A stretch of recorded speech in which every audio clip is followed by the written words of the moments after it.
penúltima fecha de la Feria del Libro Independiente Peruano.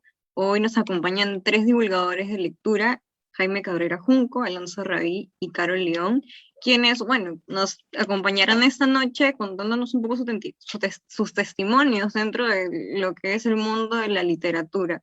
Buenas noches, bienvenidos. Muchas gracias. Buenas noches, Buenas gracias por la noches, ¿qué tal? invitación. Para iniciar, quería saber un poco cómo llegan a ese mundo de la lectura, cómo se encuentran por primera vez con un libro y decidieron que no querían dejar de leer.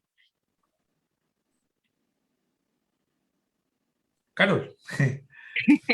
Por favor. Ok, bueno, yo creo que como la gran mayoría, uno inicia en el colegio, ¿no? Pero en mi caso, ese amor por la lectura no hizo clic en el colegio como tal porque casi siempre se siente como una obligación, ¿no? Y más que nada en mi caso fue cuando empecé a estudiar en el instituto, yo tenía que irme cerca a la uni y siempre tenía que bajarme en San Marcos. Entonces, para hacer transbordo del micro, y vendían libros y ahí me quedaba a veces parada mirando los libros que estaban ahí y decidí empezar a comprarme libros. Uno de los primeros que me compré, me acuerdo que fue El Hobbit de Tolkien y me quedé enganchada con El Hobbit y de ahí me inicié con El Señor de los Anillos y con todo ese mundo de Tolkien, ¿no? Entonces, desde ahí no paré yo de comprarme libros y siempre buscaba un libro diferente que llevar siempre bajo el brazo y en el micro. O sea, esa era mi experiencia. Me inicié leyendo en el micro, ¿no? Y siendo casi adolescente, por decirlo así. No sé, Alonso, Jaime, ustedes ahí. Bueno, yo tengo que confesar que fui muy afortunado, ¿no? En dos cosas. El hecho que mi padre era profesor también, lo cual eh, significaba que en casa había libros, había enciclopedias, había diccionarios, y había un ambiente en general propicio para la lectura, ¿no? Pero además tenía una tía eh, que tenía una librería en el centro de Lima. Y yo la acompañaba muchas veces. Por ejemplo, los fines de semana, viernes y sábado, me iba con ella a la librería. Y en la trastienda había un espacio, digamos, donde me acomodaron un silloncito ahí, y ahí me ponía a leer. Tendría 8 o 9 años. Entonces, desde esa circunstancia, mi contacto con los libros ha sido permanente, ¿no? Tuve un contacto precoz, temprano, agradable, placentero con el libro. Y por supuesto, esas primeras lecturas, yo guardo un recuerdo entrañable o sea, de haberme pasado 3, 4 horas, por ejemplo, leyendo un libro de Verne, parando de ratito en ratito para ver una palabra en el diccionario, y fascinado por todas estas aventuras, ¿no? Pero claro, yo no tenía conciencia de que la literatura fuese una posibilidad profesional, no tenía ninguna idea de qué cosa era la crítica. Para mí esto era descubrir el mundo, y con un placer, con la libertad de soñar, y entonces ahí me enganché, ¿no? Sin duda, y creo que esa es la mejor manera porque quizás es la más adictiva, ¿no? La que agarras en la infancia o en tu adolescencia temprana, esa te marca especialmente, creo yo, y creo que, bueno, así lo siento yo supongo que todas las experiencias tienen algún matiz, pero en mi caso siento que fue amor a la primera letra, digamos, ¿no? Parafraseando este lugar común, ¿no? Mi acercamiento a la lectura en realidad fue producto de una frustración, porque yo siempre quise ser médico, o decía y vociferaba cuando era niño que iba a estudiar medicina, hacía propaganda entre mis familiares, y sucedía pues que acababa el colegio, postulaba una y otra vez y no ingresaba. Y cuando ya tocaba la cuarta postulación a la universidad, yo me sentí tan frustrado que dejé de ir a la academia donde estaba preparándome. Y para hacer hora, porque no podía decir que no iba a la academia, se iban a escandalizar más en mi casa, hacía hora, entre comillas, en la Biblioteca Nacional, bueno, que entonces quedaba en la Avenida Bancay, y entraba a la sala de humanidades y yo que la literatura la miraba como muy funcionalmente, es un punto, ¿no? Para el examen de admisión, o sea, no me interesa mucho, ¿no? Muy pragmático en ese momento. Pues empecé a ver entre los anaqueles de la Biblioteca Nacional con el sílabus que estaba para el examen y saltaba de una obra a otra, sin entenderla, debo confesar. Entonces, soy un lector tardío. Miren, para esa tercera postulación fallida de la universidad, creo que ya tenía unos 18 años. Y así me empecé a acercar a la literatura, sin saber muy bien de qué era. Y también aquí, por eso me da mucho gusto cuando pensaba en el tema, Alonso, inevitablemente también estás ahí vinculado, porque yo empezaba a coleccionar el Dominical del Comercio, aquella Claro, de claro. edición de bordes celestes, ¿no? Que Exacto, tú exacto. editabas, tú Sí, sí, sí, dirigías. sí. Entonces, así, ese acercamiento amable desde el periodismo también a la literatura me llevó a pensar de otra forma en los libros, ¿no? Dejando de lado la solemnidad y en el primer momento abrumador ver los anaqueles de una biblioteca nacional, ¿no? Con el peso que eso tiene, buscar otra llegada. Mm. Y luego me encontré un gran libro que fue con el que me empecé a conectar, será por ese momento, hablaba de frustración hace un rato, que era El Lobo Estepario. Me identifiqué Mira, mira. Claro. definitivamente. Dije, ese es, ¿no? Haller, ¿no? Y, todo lo que le pasaba a él, sentía yo también esa carga, ¿no? Y así fue. No fue un ejercicio fácil, creo que como se dice, a veces el nombre de mi página es Lee por gusto, ¿no? Pero leer también exige, ¿no? No es tan Claro. fácil. Creo que es un camino y uno luego va relacionándose y así, como Alonso, como acá aparece de fondo, pues uno va formando su propia biblioteca, ¿no? E ídolos o autores o autoras que lo han marcado.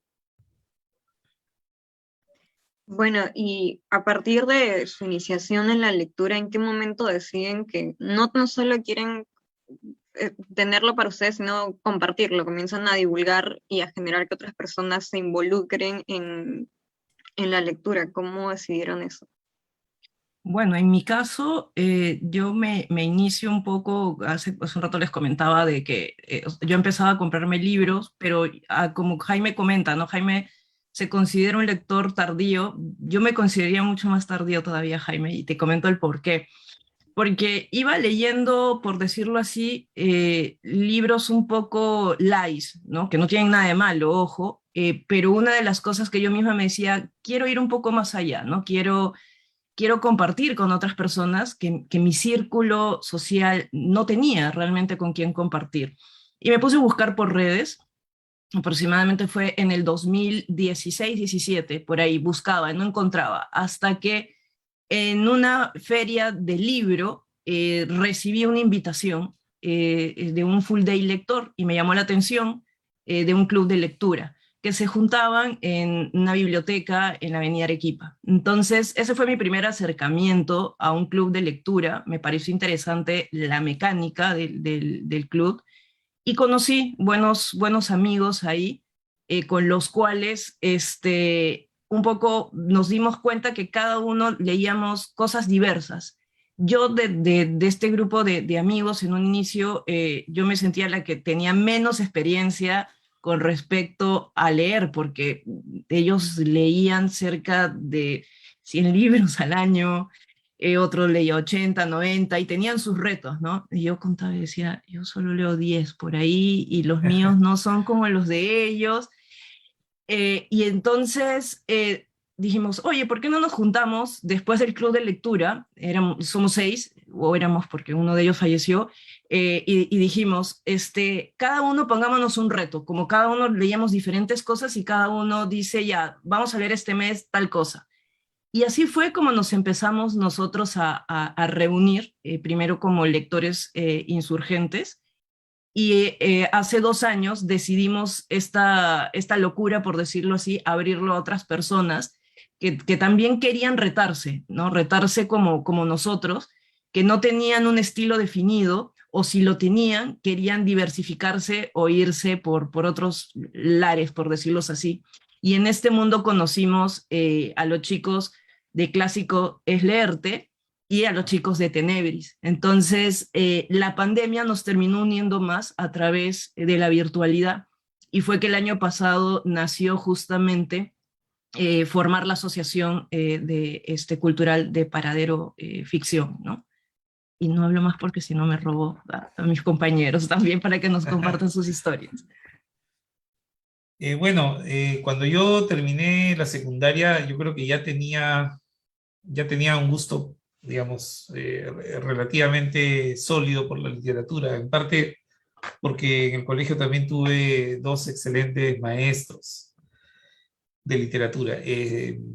Recuerdo que en quinto de media leímos una selección generosa de cuentos de Ribeiro, por ejemplo.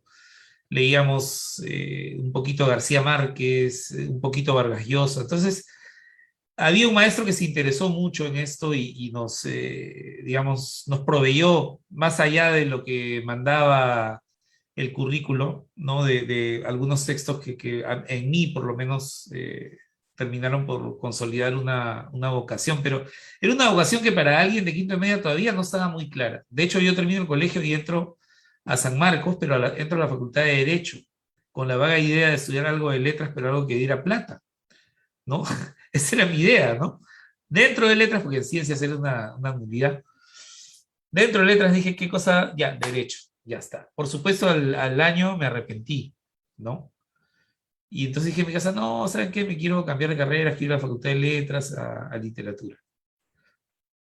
Y entonces la reacción fue, pues, ¿qué? Pero, ¿qué locura es esa? ¿De qué vas a vivir? O sea, un escándalo, ¿no? O sea, y eso medio que me frenó un poco, pero ya yo estaba ya encaminado. Entonces me quedé un tiempo más en la Facultad de Derecho y en cuanto pude cambiarme, me cambié. Hice un traslado, en esa época se llamaba un traslado interno, con mucha suerte además, porque había 3 vacantes en la Escuela de Literatura para traslado, pero yo era el único solicitante.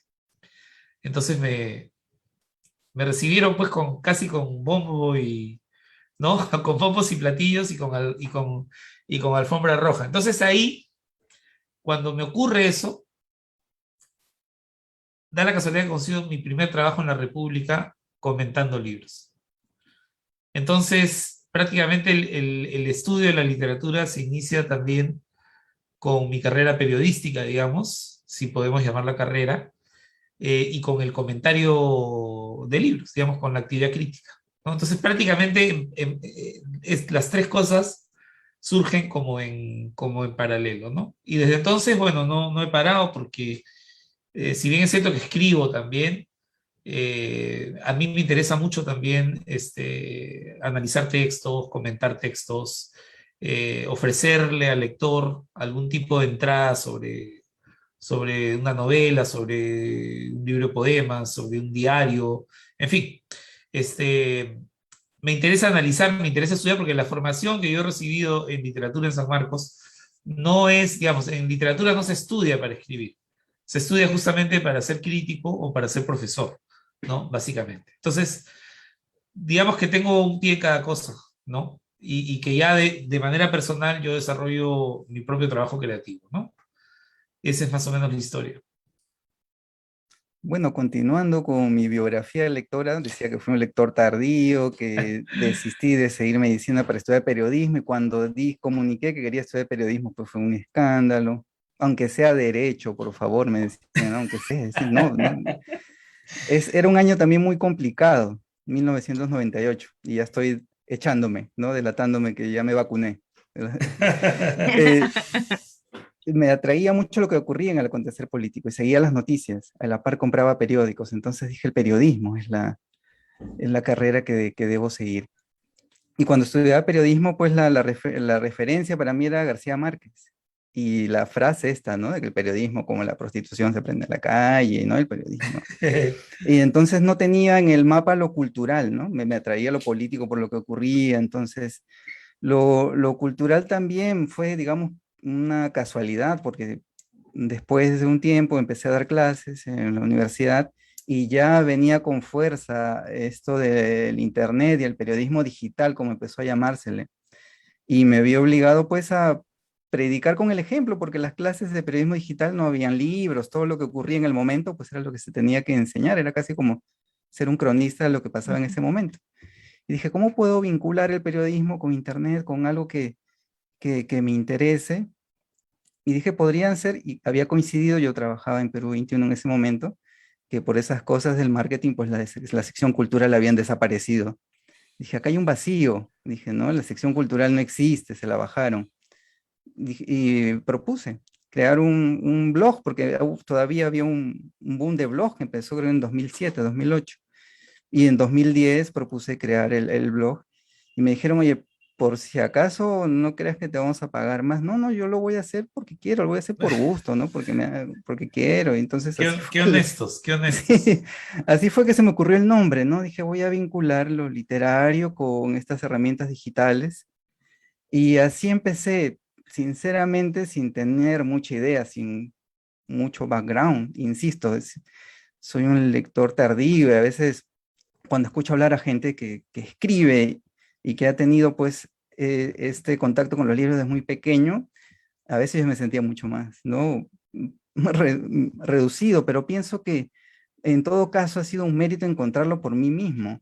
Como decía, producto de una frustración, o sea, no han estado los libros a mi alcance, pero eso lejos de ser un problema, una carencia, más bien se ha convertido en un encuentro muy genuino, porque realmente no es que sea un refugio, soy enemigo de las frases que leer te hace buena persona, que leer es lo máximo, a veces termina ahuyentando las lecturas, ¿no? Creo que los libros como con las personas, hay algunos que les caen muy bien, otros que no, y así, digamos, para no hacer larga esta intervención, pues empezó muy intuitivamente esto de vincular el internet, el periodismo, la literatura. Y como hasta ahora mismo, en pandemia, con todo lo que ha ocurrido, pues ensayo-error, pero sobre todo como eje, buscar aquello que a mí como lector me guste y transmitirlo. Muchas gracias. Y tomando el lado del periodismo cultural, tú hace un rato nos comentabas, Alonso, que habías iniciado a escribir acerca de los libros. ¿Quiénes fueron tus principales inspiraciones para comenzar a reseñar los libros? Bueno, a ver, yo recuerdo que buscaba, por ejemplo, en el Dominical del Comercio, reseñas de libros y las leía también en La República, en la buena época de La República, cuando había un buen suplemento los días domingos. Luego estaba El Techo de la Ballena, ¿no? Que lo dirigían Eduardo Chirinos, José Antonio Mazzotti, me parece también. Antes había estado en el diario el suplemento Salto al Cielo, que también era muy interesante. El Dominical del Comercio, ciertamente. Y revistas, que en esa época habían algunas muy buenas, que hoy ya no existen, como Debate, Quehacer. Bueno, Caretas, que siempre ha tenido una página cultural atendible, ¿no? Entonces yo andaba, digamos, un poco nutriéndome de eso, ¿no? Yo diría que el primer maestro de escritura crítica que tuve fue Alfonso Latorre, en La República, Alat, que, bueno, era un conocido autor teatral, pero también un crítico, y un crítico muchas veces despiadado, ¿no? Yo siempre cuento la anécdota, yo era muy joven, tenía 19 o 20 años, y me presenté en su oficina, ¿no? Con terno, porque iba a tener una entrevista con él, y bueno, en la casa dijeron, no, las entrevistas de trabajo son con terno, compadre, así que póngase el terno y váyase para allá. Y cuando llego y pregunto por él, y él me recibe en su oficina y me dice, ¿usted trabaja en un banco o qué? Me dijo así. Yo inmediatamente dije, no, yo vengo de un bautizo acá, acá en la iglesia de la Merced, no sé, sino que coincidió con la hora de la entrevista, así que, bueno, ahí traté de encontrar un barajo, pero la relación con él resultó para mí muy inspiradora porque yo publiqué mi primera reseña después de presentar unos 15 o 18 textos. Fue muy exasperante, la verdad, pero él era de las personas que se sentaba con uno y le explicaba, ¿no? Mira esto, aquí, allá, hasta que llegué un día con una reseña que me dijo, ok, a partir de ahora publicamos. O sea que hubo una especie de entrenamiento previo. Me daba los libros así, pero en bolsas, ¿no? Yo iba a su oficina en la República y regresaba a mi casa con bolsones de libros y todo el tiempo leía porque los 80 fueron una época muy dura en San Marcos y habían huelgas larguísimas. Mira, el año que me trasladé hubo una huelga de 9 meses, a la que debo haber leído todo Tolstoy, todo Dostoyevsky, todo Cervantes, ¿no? Porque en realidad no tenía trabajo y no tenía otra cosa que hacer más que leer, ¿no? Entonces cuando empiezo con esto de la República ya encuentro un canal mucho mejor. A partir de esa experiencia en la República comencé a escribir en muchos lugares más, incluyendo Quehacer, Debate, el propio Comercio, donde finalmente trabajé 10 años. Así que eso creo que fue, digamos, el primer momento para mí, fue como mi bautizo, digamos, como crítico, ¿no? Y dando el salto a lo digital contigo, Carol y Jaime, em, ¿cómo también, bueno, ya nos contaron que a raíz de haber conocido de cerca estos clubes de lecturas, tú, Jaime, lo del diario, comienzan con sus medios digitales, pero ahora, ¿qué más los motiva a seguir ahí? Bueno, en nuestro caso, hoy en día, a pesar de que, bueno, actualmente el Perú está un poco con la pandemia ahí medio tranquila, igual nosotros hemos tomado la decisión de que al menos de lo que tiene que ver todo este año vamos a seguir desde lo digital. Para nosotros fue un reto el año pasado, en marzo, justo en el caso de Insurgentes, nosotros nos habíamos reunido el sábado, un sábado antes de que Vizcarra indique se van a cuarentena. Entonces, ese día fue nuestra última reunión, fue, si no me equivoco, un 15 de marzo. Y bueno, los chicos ya de clásicos sí no lograron, entonces todo el mundo tuvo que, como que en las mismas decir, bueno, conectamos. En nuestro caso dijimos, vamos a ver cómo lo hacemos por Zoom. Empezamos a buscar un montón de cosas bueno, no sé, ahí Alonso no me va a dejar mentir, creo que la gran mayoría de estudiantes de Cato puedes ingresar con tu cuenta a Zoom y conectarse, entonces todo el mundo decía, no, yo estudiante de la universidad y así fue como que se logró decir, ya nos juntamos por este medio y en este caso nosotros decidimos llevarlo todo a lo digital.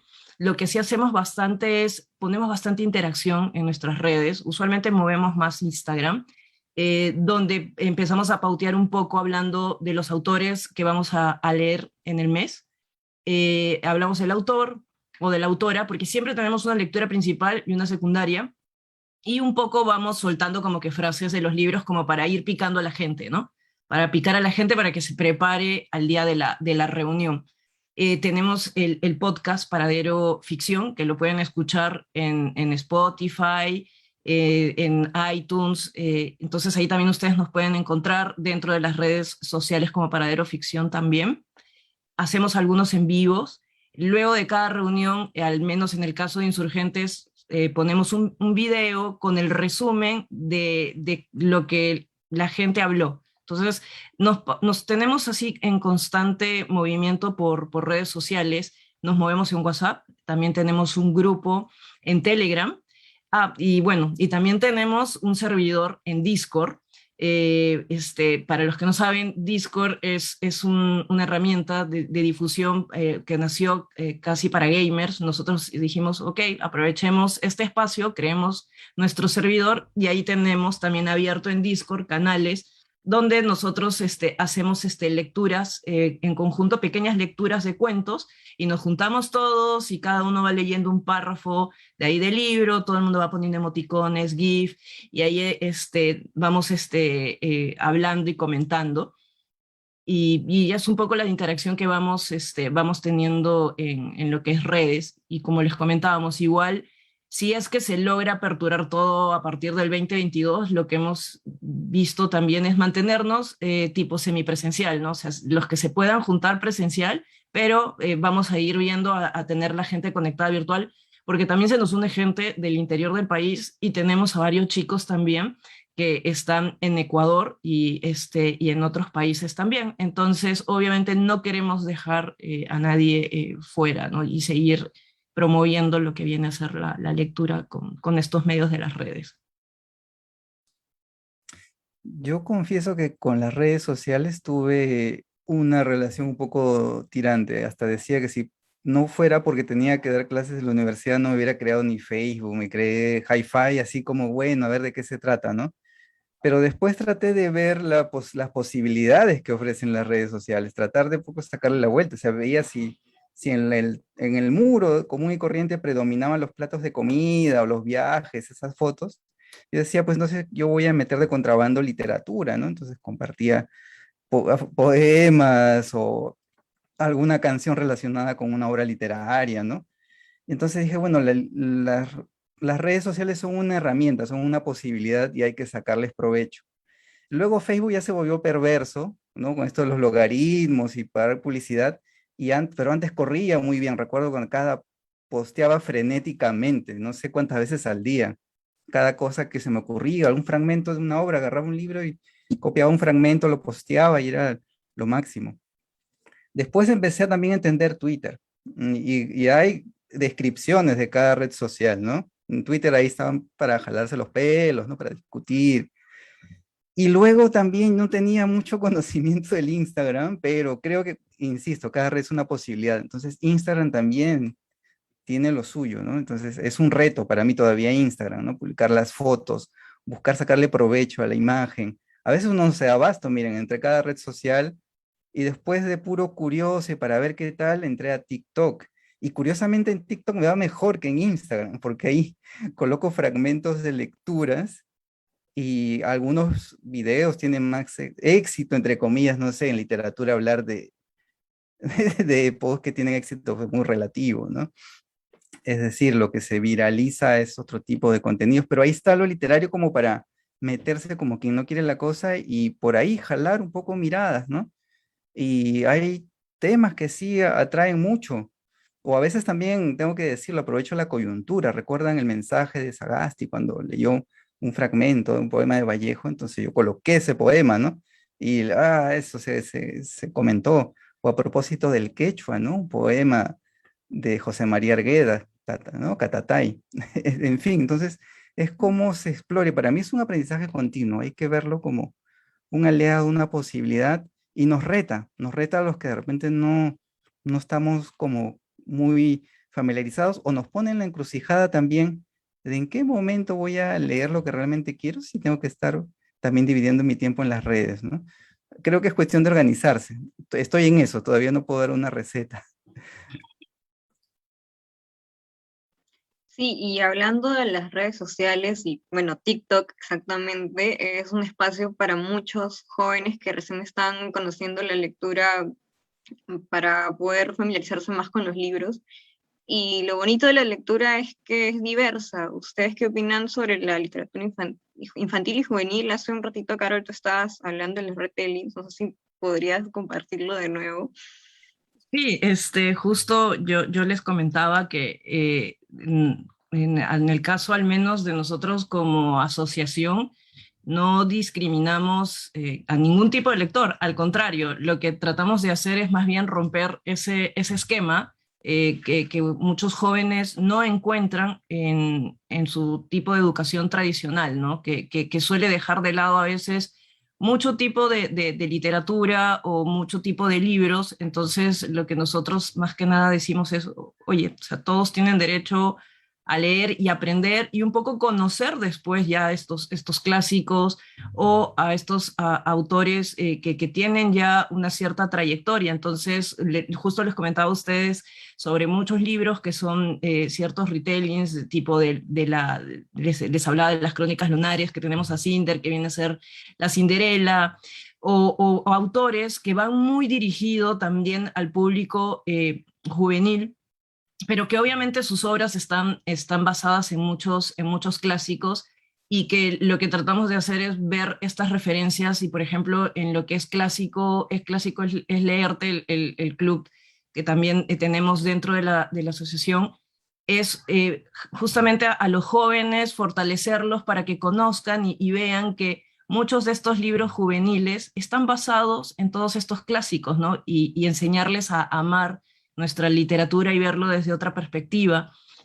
Muchos de los chicos que también pertenecen a Clásico tienen también sus cuentas, son bookstagramers y son tiktokgramers, por decirlo en cierto aspecto, y también ellos van compartiendo sus libros, sus apreciaciones, y esto está creando muy buena interacción. Entonces, hay muy buenas alternativas en lo que es literatura infantil también. Bueno, en mi caso ustedes ven, yo tengo más que nada muñequitos, pero en el fondo sí tengo también libros, y usualmente a mí me gusta leer bastante literatura infantil y juvenil. Les comentaba a los chicos y a ti, Abby, yo soy de carrera de números, entonces yo para distraerme leo mucho literatura juvenil, infantil, y así un poco me desestreso. Tengo 3 sobrinas y una de las cosas que siempre me ha gustado es, antes de darles yo un libro a ellas, me gusta leerlo para poder también interactuar con ellas y saber cómo llevarlas a ese mundo, ¿no? Entonces, es una gran alternativa. Yo a los papis o a mis amigos que me dicen, ¿cómo les enseño a leer a mis hijos? Y digo, la mejor manera es que tú en las noches agarres tú los cuentos y te pongas a leer con ellos. Y les vas creando ese hábito, porque tú le estás enseñando, o sea, tú estás con el ejemplo, mostrándole a tu hijo que tú también lees, y ahí van interactuando, ¿no? Y creo que es la mejor manera en que puedas iniciar, ¿no? A los pequeños en este gran mundo. Sí, te sigo perfectamente, Carol. Y lo que pasa es que a veces tengo la sospecha de que sobre la literatura infantil y juvenil en general existen algunos preconceptos, ¿no? Como que, por ejemplo, esta literatura tiene que enseñar algo de todas maneras. Y me parece que no va tanto por ahí porque decimos literatura para niños y jóvenes, pero ojo, sigue siendo literatura, sigue siendo un objeto artístico, un texto artístico, ¿no? Y entonces quizá los enfoques debían ir por otro lado, quizá por el humor, por lo lúdico, por la irreverencia, por la parodia, ¿no? Creo que esa sería una manera, o esa es una manera, diría yo, los textos de este tipo más exitosos son justamente los que se inclinan por ese lado, por el lado del humor, por el lado de la irreverencia creativa, no la irreverencia por la irreverencia, sino la irreverencia creativa, ¿no? Y por otro lado está todo este asunto que tiene que ver con la fantasía, con la ensoñación, que son ingredientes básicos y esenciales para introducir a cualquier niño o a cualquier joven en este camino, ¿no? de la lectura. Y ya luego esa, ese hábito se puede ir enriqueciendo con otros textos, ¿no? Es una especie como de carrera formativa, digamos, ¿no? Entre comillas, ¿no? Empiezan en un punto y los grados van subiendo hasta volverse, ojalá, un lector más entrenado, más fino, más sensitivo, ¿no? Que eso es finalmente como docente lo que uno busca, ¿no? Que los chicos se formen como lectores ya no tan pasivos, sino lectores proactivos, que sean capaces de dialogar con un texto, de leer entre líneas, de saber pescar un detalle, una ironía, ¿no? Entonces, es un proceso y ciertamente creo que una buena tradición sólida, rica de literatura para niños y jóvenes creo que puede ayudar mucho, ¿no? Sin duda. Pienso que aquí habría también que ampliar el sentido de la lectura, ¿no?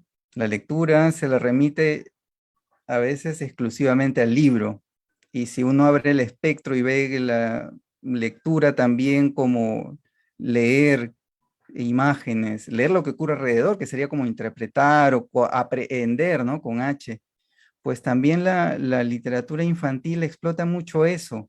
Yo he tenido la suerte de que por mi trabajo en la Casa de la Literatura, tener contacto con el libro álbum y ver la riqueza de las imágenes, ¿no? Entonces, estas imágenes, digamos, componen una lectura mucho más amplia y el texto simplemente a veces complementa, acompaña, pero las imágenes también es otro registro para los niños, para las niñas, para ver la realidad. Los Y libros otro, ilustrados. sí, y otro género también eh, subestimado, lamentablemente, la narrativa gráfica. Entonces, el cómic como una manera de acercar o dar el salto a otros géneros, ¿no? Recuerdo también en la Casa de la Literatura en 2015, cuando se hizo una versión cómic de Lima la Horrible, ¿no? Miguel Det, tremendo artista gráfico, hizo una interpretación haciendo guiños a la realidad de ese momento, ¿no?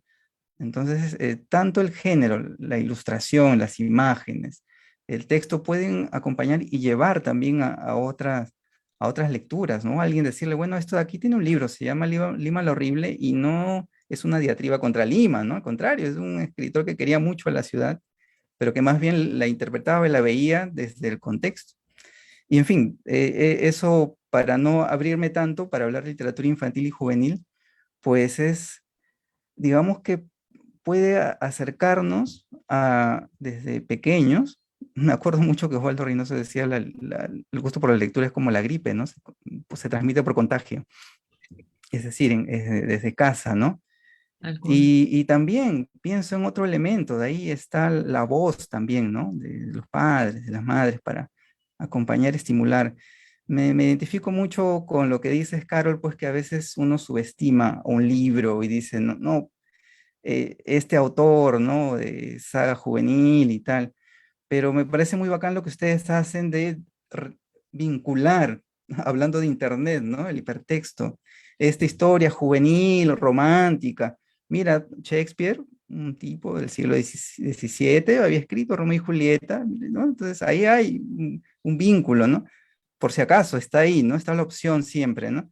Ya el problema viene cuando dice tienes que leer o el Quijote es la obra Eso. más grande de la literatura, entonces terminas ahuyentando a veces, ¿no? En cambio, si vendes el Quijote, vendes entre comillas, por supuesto, y la segunda parte del Quijote, pues como la más jocosa, divertida, creo que hay algunos reality shows ahí en la segunda parte del Quijote, ¿no? Donde están en la isla Barataria. Ahí podría uno seducir más bien a los jóvenes por la lectura, ¿no? A veces al libro se lo pone en un altar y termina espantando, ¿no? Creo que algo que buscamos cada uno en sus espacios es precisamente eso, ¿no? Desacralizar el libro, volverlo más cercano, decir, este libro, mira, no tiene por qué gustarte Rojo y Negro, es un gran libro, pero podría gustarte otro, ¿no? En fin, ir buscando esas posibilidades siempre.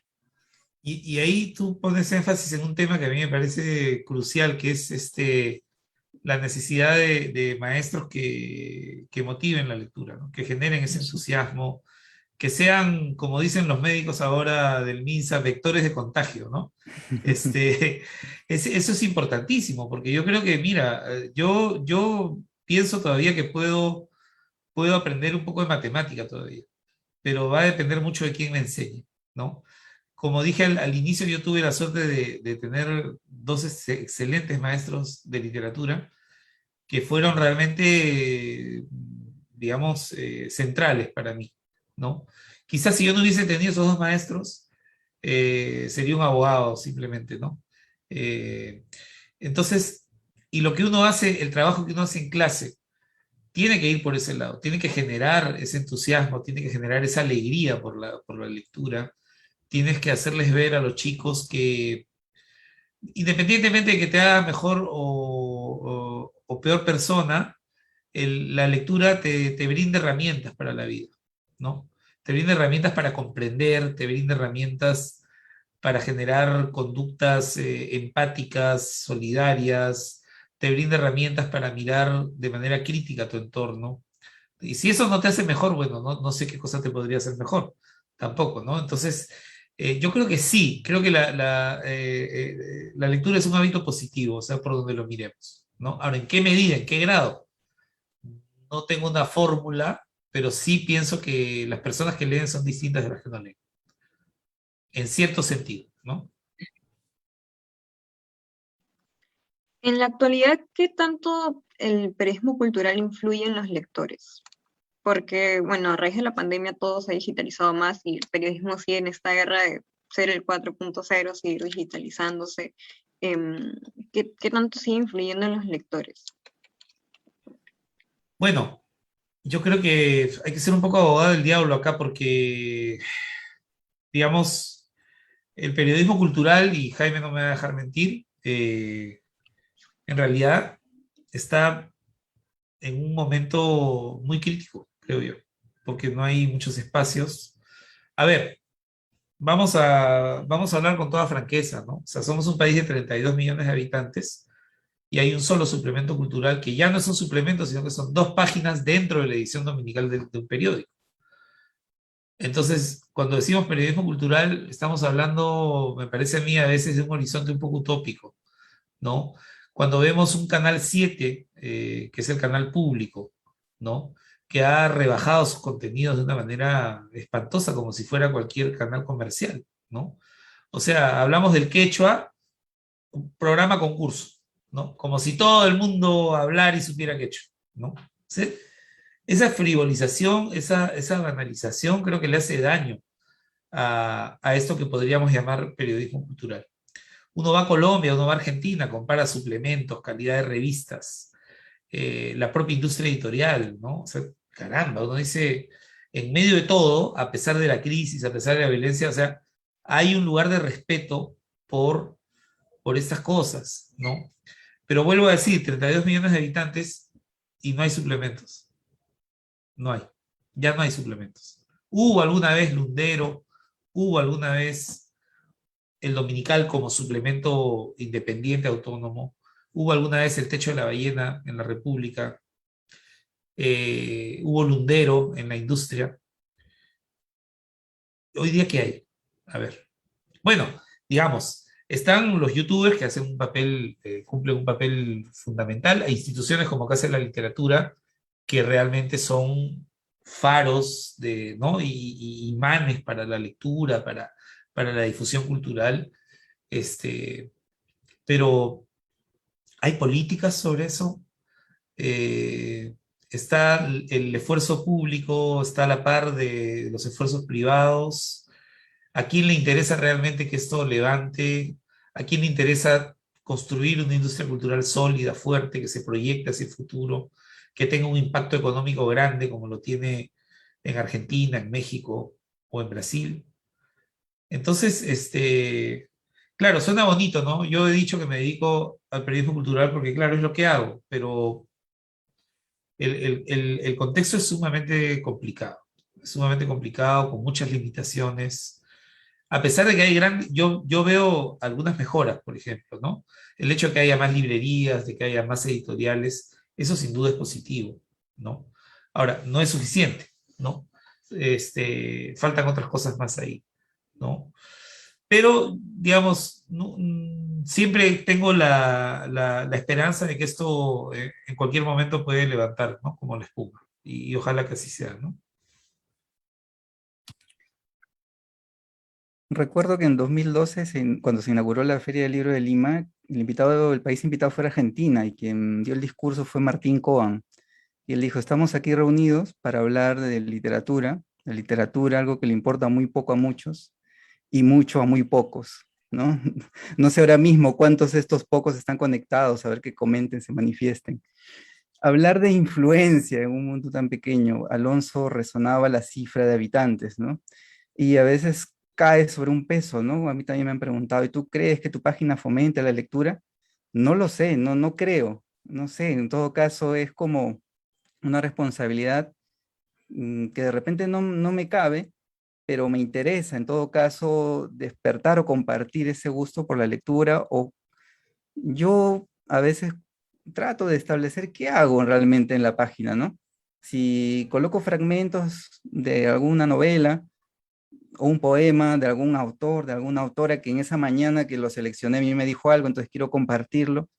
¿Qué hago? Estoy fomentando el gusto por la lectura, estoy haciendo, no soy el Estado, por supuesto, pero en todo caso es compartir un gusto, y como quien lanza una botella en el mar, ¿no? Alguien encontrará esto y le gustará y lo compartirá. O lo mismo con las entrevistas, ¿no? La selección es arbitraria y subjetiva a veces, ¿no? No se puede entrevistar a todos por tiempo, porque ese no es mi trabajo. El de leer por gusto es el tiempo que yo le dedico, y a veces es de locos, o a veces me dicen el equipo de Lee por Gusto. Yo soy el equipo, yo solito. Entonces, es el community manager, el que entrevista, el que hace contenido, pero a la vez lo hago porque me gusta, por supuesto, ¿no? Y en todo caso creo, y Alonso bien hacía referencia a los vacíos que hay, ¿no? La carencia de suplementos, el- de una guía también para los lectores, ¿no? Como la propia revista Buen Salvaje, ¿no? Ahora bien convertida en librería también, pero hay referencias muy cercanas, ¿no? La revista Eñe en Buenos Aires, suplementos culturales también en Chile, en Colombia, ¿no? Y espero que desde la virtualidad me da mucha esperanza también ver jóvenes, ¿no? Y el clubes de lectura, espacios en el que el libro también es el eje. No todo está perdido. es cierto, comparamos lo que produce un encuentro de fútbol versus una entrevista. A veces tuve la mala suerte de hacer una entrevista cuando se cruzaba un partido de la Copa América, ¿no? Entonces, sí, esas cosas que uno no preveía, esos encuentros que hay en la fase final. Pero bueno, entonces está allí, siempre está como posibilidad, es como uno lanza y no obliga, y quizás alguien se contagie y alguien le dice algo, y ahí estamos. No, no podría hablar no podría erigir un papel así como, no, sí, somos los adálides de la lectura. No, somos lectores, nos gusta compartir ese gusto. Y en las reseñas, por ejemplo, a partir de la reseña de Alonso de los diarios de Stefan Zweig, me da una curiosidad enorme de leer esos diarios, no acercarme. Entonces, eso es lo bonito, lo interesante, ¿no? Una lectura muy persuasiva, muy rigurosa, emocional de Alonso, de Stefan Zweig, de los diarios. Quiero ir a leer esos diarios, ¿no? Eso, en todo caso, es lo que podemos hacer.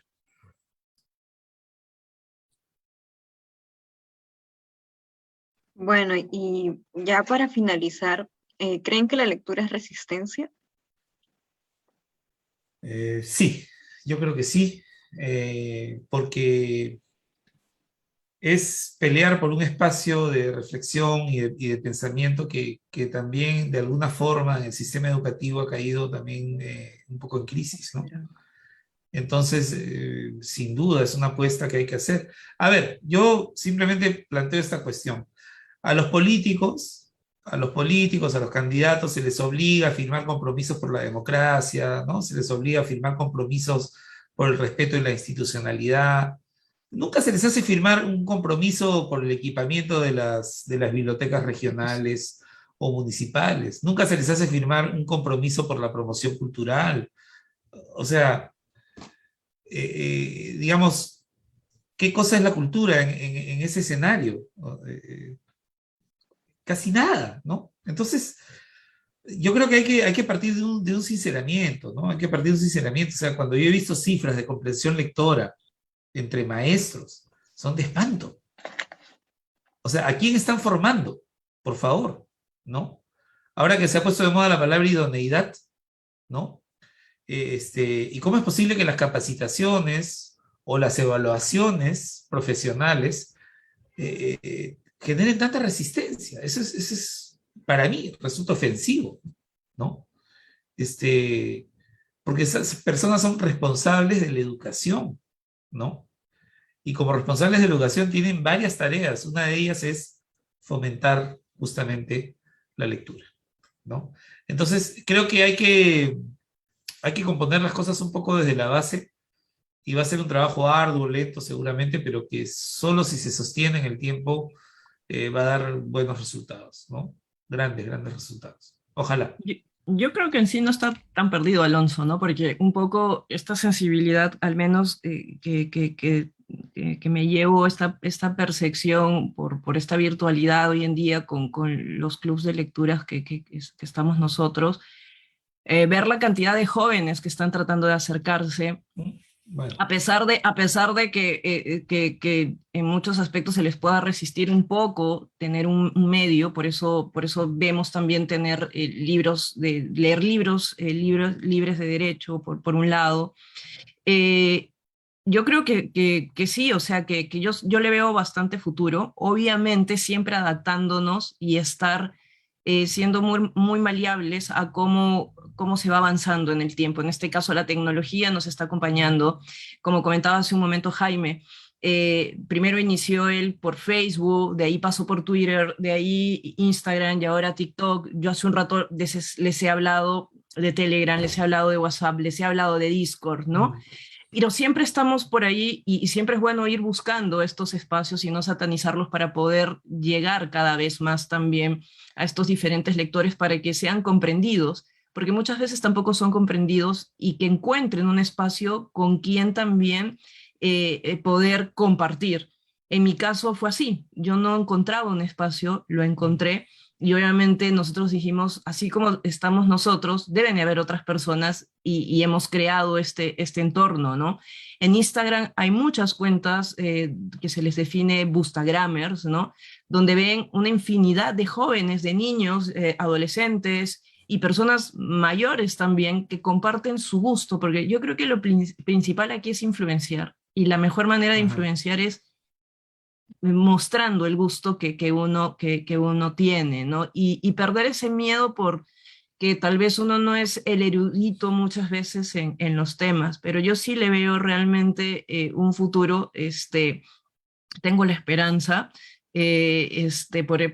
por ese lado, ¿no? Y creo que sí, que se puede ir por un buen camino. Obviamente también Alonso rescato que sí debe de haber políticas muy claras con respecto a la cultura, porque si no, o sea, esto saldría muchísimo mejor aún, ¿no?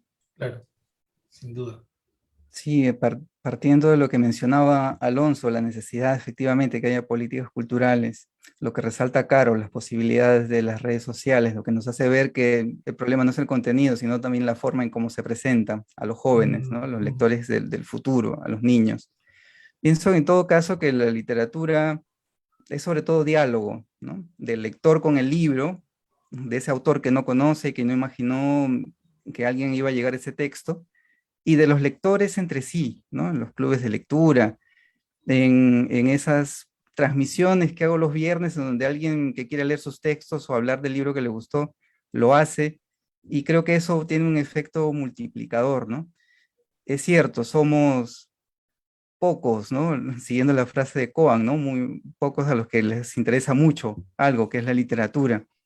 Estamos ahí resistiendo, ¿sí? Para retomar lo que mencionaba Avi.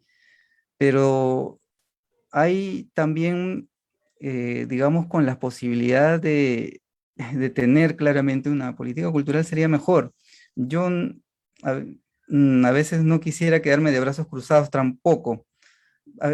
Pienso, ¿por qué hago esto? Y de buscar entrevistas, de leer un libro para reseñar o buscar un tema para colocar en las redes. Pues pienso por eso, a partir de la pregunta pensaba, ¿no? ¿Por qué? Porque también busco un diálogo en todo caso, ¿no? ¿Podría un lector solo? Sí, por supuesto, la lectura es un acto solitario, pero compartirlo creo que tiene otro sentido. Por eso creo que continúo con lo de leer por gusto. No, no me pongo tampoco en plan mártir, estoy resistiendo, No, ¿no? no, No, sí, lo hago pero porque me gusta. claro, es una resistencia más bien de orden simbólico, ¿no? O sea, Ujú. me recuerda un poco la canción esta de Cantando al Sol como la cigarra, ¿no? O sea, somos un poco eso a veces, ¿no? Mm. La cigarra que está ahí. Tantas veces me mataron, tantas desaparecí, y estoy ahí, ¿no? Estoy ahí, estoy ahí, estoy ahí, ¿no?